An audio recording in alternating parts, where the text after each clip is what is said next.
this tutorial, you will learn how to fix lag, high ping and connectivity issues in Honkai Star Rail on Windows 11 and Windows 10.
Click on the Start button, then open Settings.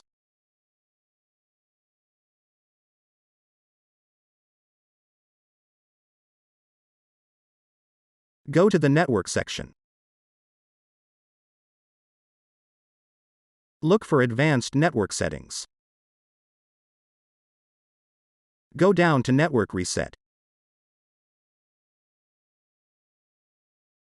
This will remove and reinstall your network adapters and set all your network components back to their original settings. Press the button to reset your network. Press Yes.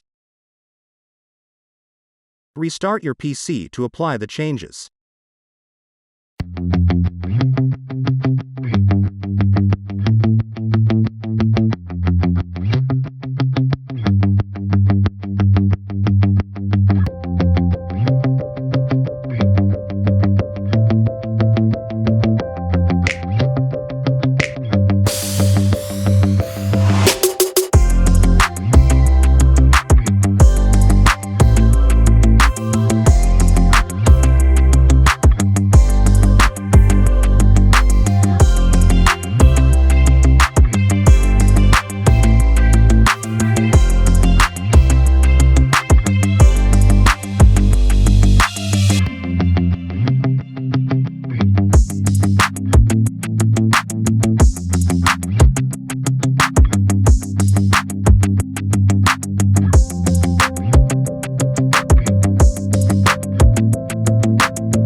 If this tutorial helped you, don't forget to like and subscribe. Thanks for watching.